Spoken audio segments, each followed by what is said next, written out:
ಮದುವೆ ನಂತರ ಒಂದು ಯೋಗ.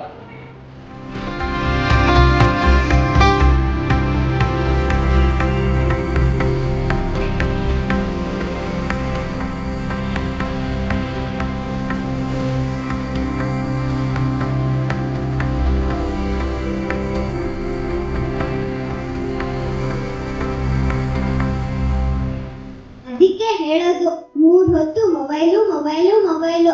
ಒಂದ್ ಚಟುವಟಿಕೆ ಇಲ್ಲ, ಒಂದ್ ವ್ಯಾಯಾಮ ಇಲ್ಲ. ಬೆನ್ನೋವು ಕಮ್ಮಿ ಆಗಕ್ಕೆ ಭುಜಂಗಾಸನ ಮಾಡು. ಹಿಂಗ್ ಮಾಡಿದ್ರೆ ನಿನ್ ಬೆನ್ನೋವು ಕಮ್ಮಿ ಆಗುತ್ತೆ.